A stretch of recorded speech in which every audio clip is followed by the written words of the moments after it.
Hey guys, Sneaky Snake here, Brothers in Arms, World of Warships, and today's video we have the pleasure of watching an excellent carrier replay from Anumati in the Kaga, the Tier 7 premium Japanese aircraft carrier. He's divisioned up with a couple of his friends from Conqueror, Happy Thoughts, and Problematic, and they're playing in the Lyon and the Atlanta respectively, the Tier 7 French battleship and American light cruiser, and they're playing some standard battle here on the map New Dawn. So, a couple Fridays ago, for our match analysis series video number 8, Puddin had me along for the ride to do a dual commentary, since I am our resident cruiser expert here at BIA, and he had me commentate on a somewhat good, somewhat bad rune game that he had on Hotspot. And it got us thinking, maybe we should try to do more of these, because it's clear that you guys enjoyed watching them. So with that being the case, for this replay, we have brought along the man himself, Anumati, who is one of the best carrier players on the NA, to put it lightly, in an excellent game that he has here in the Kaga. So, with that being the case, Anumati, the floor is yours. Hello. Yes, I'm gladly enjoyed to do this commentary. I am Anumati, obviously. Not to toot my own horn, I am the top competitive NA CV by pedigree. I've played CV all the way since closed beta. This game here, I really didn't expect him to want to film it, but I was like, oh, hey, cool. I'd love to do a commentary. I enjoy watching these videos, and let's get it started. All right, and again, thank you very much for taking the time to come and do this with me. It'll be a lot of fun here. So, the very first question that I want to ask, I've noticed that the majority of your planes are heading towards the center part of the map. As a good carrier player, is it very important to get that early spotting so that your team can see what's going on? Well, yes and no. See, on this map, there's one DD, and we know exactly where he is. Like, if there was a multiple DD match, yeah, you want to spread out, you want to get tendrils out there, and you want to get a base idea, but it's standard, small map, it doesn't really matter as much. On the larger maps, it does. And of course, New Dawn is one of the smaller maps in the game. This is normally for the tiers. I believe it goes up to tier 7 is the max. So, yes, a little bit smaller. You can see here at the very beginning, he's taken all of his fighter planes and torpedo bombers up into the vicinity of D5. There is a Kirov that is somewhat caught out of position for for ships that have really good AA. Getting next to an island is a good idea because it forces the planes to come at one specific angle and spend more time in your AA bubble. But unfortunately for the Kirov, it is not an AA ship, and it actually makes it very easy to get a solid drop on, and obviously it's tier 5, so tier 7 planes, not really that big of a deal, and 3 torpedo hits picks up a first blood and a Devon strike on the tier 5 Soviet light cruiser.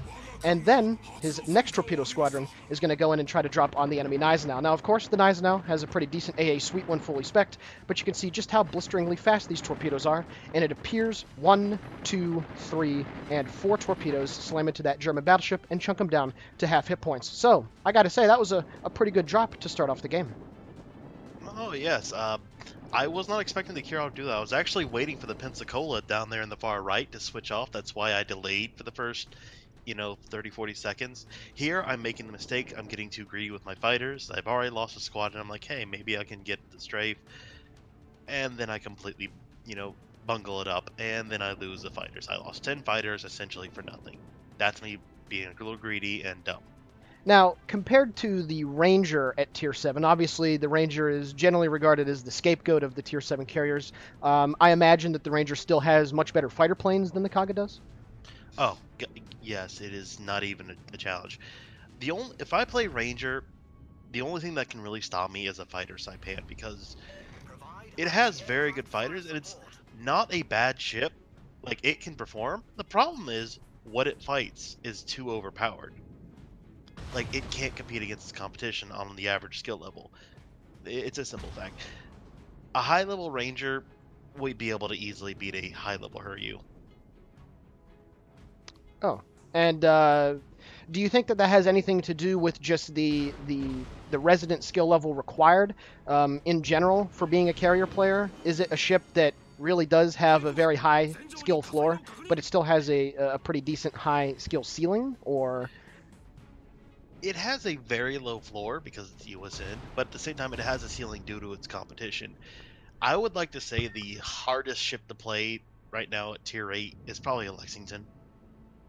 It is suffering to play Lex. I tried playing Lex the other day and it was just tier 10 matchmaking. Just, it suffers so much.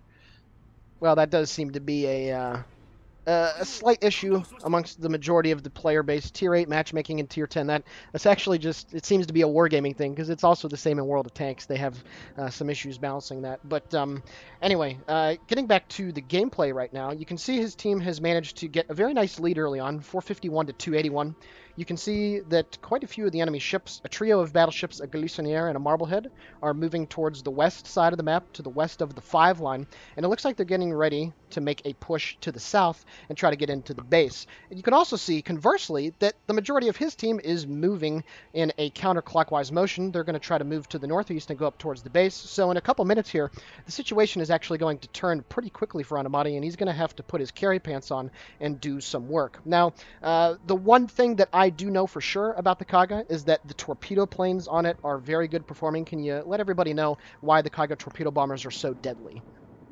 It's because it has the firepower of a Hakuryu potentially at tier 7 fighting tier 5 ships. This used to be a problem way long ago with Japanese excuse me, torpedo bombers. They had 3 at tier 5. It was absolutely terrifying. And Kaga is reminiscent of that.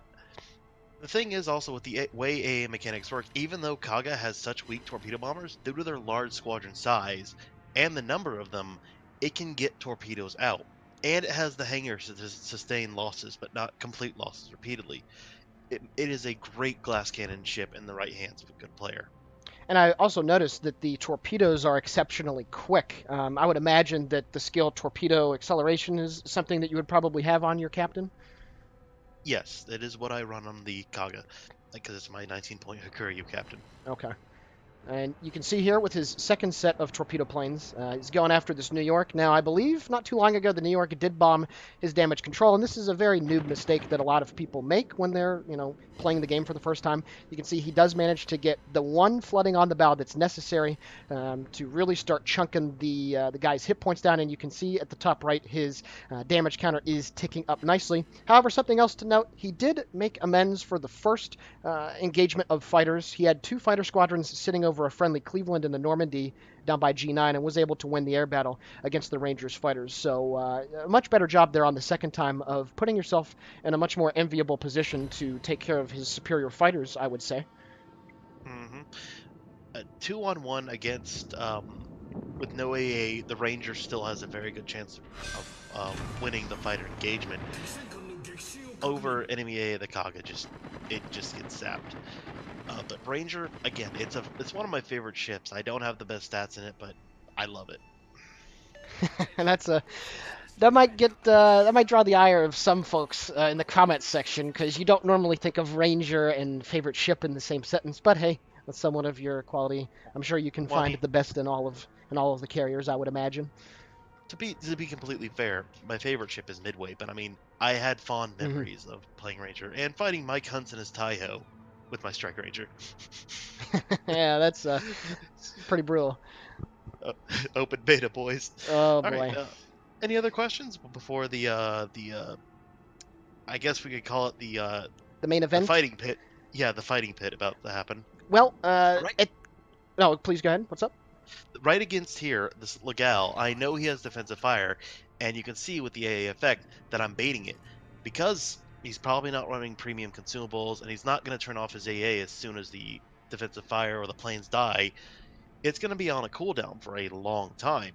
Meaning that I'm able to get in there, and he's able to die, and the charging battleships become much more vulnerable without cruiser support. Absolutely. You can see, though, one of your buddies in the Gallant is staying as long as possible in the base cap, which is a very ballsy play. Of course, because the Galissoniere is using the defensive fire, that means he does not have the hydroacoustic, but that ship is getting a little bit too close to comfort for the Gallant, so he will have to bug out of there. There's also an Iron Duke down there to help you out, but at this point, it's 2 versus 5, with your planes, of course, acting in support. So go ahead and take us through this next little engagement here. Well, I know the Gallant is... I had XP at the time, and I knew he was actually above average player, and him in the cap, I knew I had to support him. I normally probably would have struck the battleship real quick because I had the time. Here's me messing up a perfect target, essentially. I messed up the drop here, and I slapped myself watching myself make mistakes. But I got 2 fires on the Gal, and he just popped his DCP, so we had teamwork, and he's going to die to fires. Yes, absolutely. There's also a Leon, a Gneisenau, a Nagato, and the Farragut, which just managed to move into the cap as well. But any second now, the Iron Duke is going to be able to turn this 2 versus 5 into a 2 versus 4. And at this point, it is still looking pretty dire, and it also appears that that Farragut might be trying to charge your position. So with that in mind, what would you tell people in trying to deal with a destroyer charging you down? Firstly, do not panic. This is a mistake a lot of CV captains make. They panic. Remaining calm under pressure and making mistakes is what gets you killed. Heck, you're about to see I make mistakes against this Farragut whenever he charges me. I'm calm, but I'm trying to do multiple things at once, and I break my concentration. Fair enough. The next So, torpedo salvo going in on the line. Looks like it's going to get 3 hits here, so very nice. Also picking up the Confederate and the high caliber to go with the first blood and the devastating strike. So far, a very good game, but there's still plenty more that needs to be done here. Let's see, a little downtime here. The next torpedo squadron going in. Hopefully one torpedo will be able to land on the Gneisenau. Not sure if he uses damage control yet, but he does manage to get the flooding. He's about to crack 150,000 points of damage. And yes, indeed, the Gneisenau did use his repair. So now that damage counter is ticking, which is very, very good. also here, remember the Kaga is a refitted hull, if I remember correctly. It's Yes. got a lot of HP, very big, a lot of secondaries. And this Farragut's torpedoes, no matter what tier, a bunch of torpedoes hitting your hull are going to bring you down. So you're going to see me move out here. I am willing to take the battleship fire and potential citadel hits compared to the torpedoes because they're much dangerous, and considering a fat, slow, bulky ship like Kaga, it cannot maneuver well at all. Absolutely. So he's a big threat, and I have to move out. Now, for the purposes of those out there that are trying to get better at taking care of destroyers, because that seems to be a thing with the better carrier players out there, they're more apt at being able to deal with DDs. How would you go about trying to get a good cross drop? Not necessarily perfect, but just, get to a point where you can do it consistently. Really, I can't give you tips other than practice, practice, practice. Okay. Also, being able to recognize the situation when a cross drop is viable. Because if a DD is within friendly AA, it makes the cross drop all the harder trying to maneuver your planes. Often, like a lot of times, I'm not using cross drops. I just use a single torpedo bomber squadron to kill them. Fair enough. You can see the first drop on the Farragut does manage to get him to slow down and continue on a straight course. So now, as the Farragut is making the mistake and trying to turn it back into the torpedo planes, the next salvo is coming in, and a full drop is incoming on that guy, and it looks like he's going to be able to take care of the Farragut. There's the first torpedo hit, and there's the second one. Another dev strike picked up after he already managed to flood and pick up a liquidator on the Gneisenau. So all of a sudden, there is now only 2 enemy ships to deal with, and one of them, the Nagato, is on a very low amount of hit points. So that was a very excellent job right there. Even if there were a few minor mistakes made mechanically, I'd still say that was a very nice job right there of dealing with him. Thank you. I just hit myself too hard when I make mistakes, and seeing them in real time hurts. Hey man, I do the same thing. I've talked to you about it before. I find a way to blame myself for things, even if they're not my fault. But with that being the case, the Nagato did pop the damage control, and there are torpedoes coming in from the Gallant, still doing some work, still keeping the enemy ships at bay as long as possible. So that's going to make this next drop very easily, and should net in your 5th kill and a Kraken, which is very nice. His team right now has 6 ships, while the enemy team only has 4. So once the Nagato and the Leon are dealt with, this should be a guaranteed victory. The next salvo of torpedoes going in, and there we go. The Kraken Unleashed picked up 191,000 points of damage, and his next torpedo salvo is going in on the Leon. So, yeah, this enemy push, whew, that was brutal, man. That was brutal. Oh yes, if I hadn't been there, we would lost. Some teams, it takes just one good position ship to completely stop a push or negate it. That's the power of, some ships in World of Warships. Like a good placed TD can completely stop a battleship push. Absolutely, and like you mentioned earlier, having so many really good torpedo planes to work with, you just see the amount of strike potential that's come out. That's torpedo hit number 27 that manages to kill the Leon and pick up his 6th kill of the game. You can just flood the skies with so many torpedo planes that if the enemy team isn't bunched up and coordinating their AA effectively, well, this is the high end of the results that you can expect to have in a Kaga, certainly for a player of your caliber. this is where CVs really excel and where people get upset at CV players. CVs excel in the late game when people are spread out, they're damaged, their AA is missing. And this is where CVs come in and they just ruin your day. So I've been on the receiving end, so I know what it's like enough. Yeah. Oh yeah, absolutely. That's one of the counters to the best players out there is that if there is a really good, really on point carrier player on the enemy team, it does make you have to think a bit more cautiously in your positioning. But certainly for this game, this has been a rough shed, and it's honestly been enjoyable to watch. As everybody knows, I'm not a carrier player. I think I have 2 games in a Langley. Maybe one day I'll put in the time and effort to get at least decent at it, but this has just been a pleasure to watch so far. I greatly appreciate that. Um, the rest of this match is pretty much me getting greedy. I didn't really expect to get these kills, to be completely honest, but then I saw the Nazino die, and I was like, hey, I might be able to get him. Yeah. You're going to see me here make a mistake with the Marblehead. He's going to launch a plane, and I'm going to get greedy, as I tend to be, and I'm not going to wait for the squadron to die. I'm going to drop my torpedoes widespread, and he's going to completely dodge them all effortlessly. And then, the fighter plane's going to die like a second later. Again, it's one of the CV problems. Just can't get greedy. One of my personal flaws.